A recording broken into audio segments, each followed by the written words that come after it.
नमस्कार दोस्तों, स्वागत है आपका सुनी मोरल स्टोरी चैनल पर। आज हम आपके लिए एक ऐसी कहानी लेकर आए हैं जो आपकी आंखें खोल देगी और आपको सिखाएगी कि मुश्किल हालातों में सही फैसले और साहस का कितना महत्व होता है।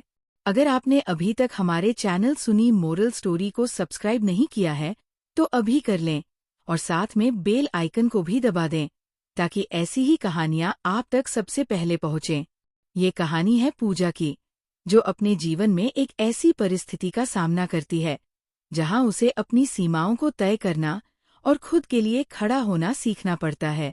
ये कहानी आपको प्रेरित करेगी कि किसी भी गलत बात को सहन न करें और अपनी सुरक्षा के लिए हमेशा सतर्क रहें। तो चलिए शुरू करते हैं आज की कहानी। ये बात कुछ साल पहले की है, जब मैं ग्राफिक डिजाइनिंग का कोर्स कर रही थी। मैं अपने प्रोजेक्ट्स और पढ़ाई में पूरी तरह व्यस्त रहती थी। कभी कभी थकान इतनी बढ़ जाती थी कि मन हल्का करने के लिए मैं मोबाइल में कुछ फिल्में देख लिया करती थी। मेरा नाम पूजा है और मैं 22 साल की हूँ। मेरी बड़ी बहन की शादी 2 साल पहले हुई थी। जीजा यानी अमित अक्सर हमारे घर आते रहते थे। एक रात मैं अपने कमरे में बैठी मोबाइल पर फिल्म देख रही थी। तभी अचानक दरवाजा खुला और जीजा अंदर आ गए। मैं एकदम घबरा गई। वह मुस्कुराते हुए बोले, पूजा, ये सब तो बड़े मजे से देख रही हो। उस दिन के बाद से उनका बर्ताव बदल गया। वह मेरे सामने अजीब बातें करने लगे और कहते, पूजा, तुम्हारी मदद तो मैं ही करूंगा। मैं उनकी बातों को अनसुना कर देती थी, लेकिन अंदर ही अंदर असहज महसूस करती थी। मेरे कॉलेज का एग्जाम नजदीक था। कॉलेज हमारे घर से दूर था और वहां जाने के लिए पूरा दिन लग जाता। उस समय मुझे वहां छोड़ने के लिए कोई नहीं था। माँ ने कहा, अमित जीजा के साथ चली जा, सब ठीक रहेगा। मेरे पास कोई और विकल्प नहीं था। सुबह सुबह हम घर से निकले और देर शाम उस शहर पहुंचे। कॉलेज के पास ठहरने के लिए होटल तलाशने लगे। मैंने 2 कमरे बुक करने की बात कही, लेकिन जीजा बोले, पूजा, क्यों पैसे बर्बाद कर रही हो? एक ही कमरा काफी है।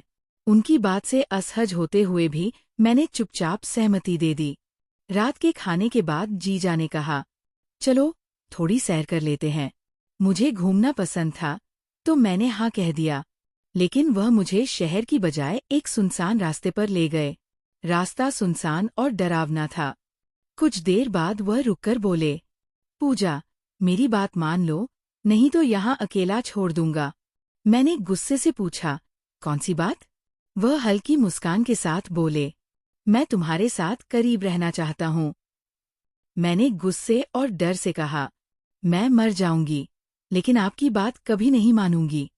ये सुनकर वो अंधेरे में गायब हो गए। मैं डर और घबराहट के साथ रास्ता ढूंढने लगी। जंगल से बाहर निकलने के बाद मैंने ठान लिया कि अब मुझे अपनी सीमाएं तय करनी हैं। होटल लौटकर मैंने जीजा को साफ कह दिया कि वह मुझसे दूरी बनाए। सुबह एग्जाम देने के बाद मैं तुरंत घर लौट आई। मैंने माँ को सब कुछ बताया और उनसे कहा कि मैं अब अपनी सुरक्षा के लिए हर कदम उठाऊंगी। कभी कभी हालात हमारे सामने ऐसी चुनौतियां लाते हैं जिनसे निपटना मुश्किल होता है, लेकिन सही फैसले और साहस से हम खुद को बचा सकते हैं। अपनी सीमाओं का सम्मान करें और गलत को कभी सहन न करें। अगर आपको ये कहानी पसंद आए तो वीडियो को लाइक करें, अपनी राय हमें कमेंट में ज़रूर बताएं और इस वीडियो को ज़्यादा से ज़्यादा शेयर करें ताकि और लोग भी इससे कुछ सीख सकें। और हाँ, अगर आपने अभी तक हमारे चैनल सुनी मोरल स्टोरी को सब्सक्राइब नहीं किया है तो अभी कर लें और साथ में बेल आइकन को भी दबा दें ताकि ऐसी ही कहानियां आप तक सबसे पहले पहुंचे। धन्यवाद।